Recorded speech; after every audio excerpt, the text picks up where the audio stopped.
How would you feel if customers were ignoring every word you wrote?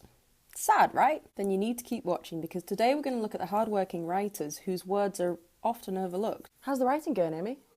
I think I've got the perfect message. I think this one's really going to work. Tell me what you think. Huh? Welcome to another episode of Content Marketing Stripped. Today's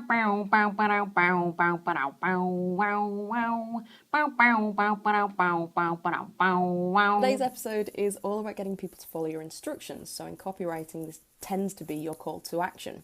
And to illustrate, I will be using some of the signs and instructions that I saw whilst on my journey from Brighton to Bucharest. As a child, I always followed the rule. If there was a sign, I adhered to it. And to this day, it drives me mad to see people ignore these very valuable messages.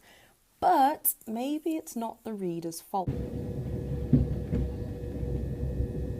To me, the problem with this sign is simply a lack of consequences. If it was realistic, it would read something like, please keep your feet off the seat. But if you don't, the worst thing that's going to happen is someone will tut at you passive-aggressively, which you won't hear because your headphones are blasting out one direction. Win.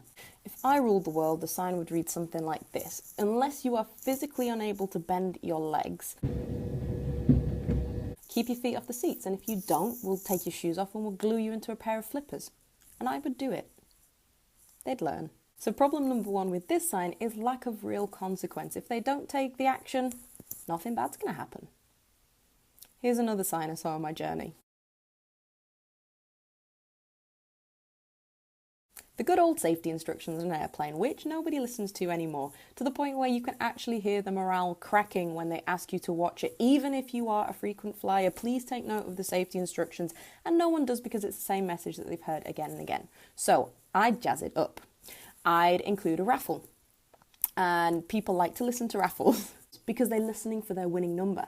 So within the safety announcement, there would be a winning number and people could win Tamagotchis and coffee machines and hula hoops. But to claim their prize, they would have to come up and answer a question based on the safety information. So much more fun. Now this is a confusing one.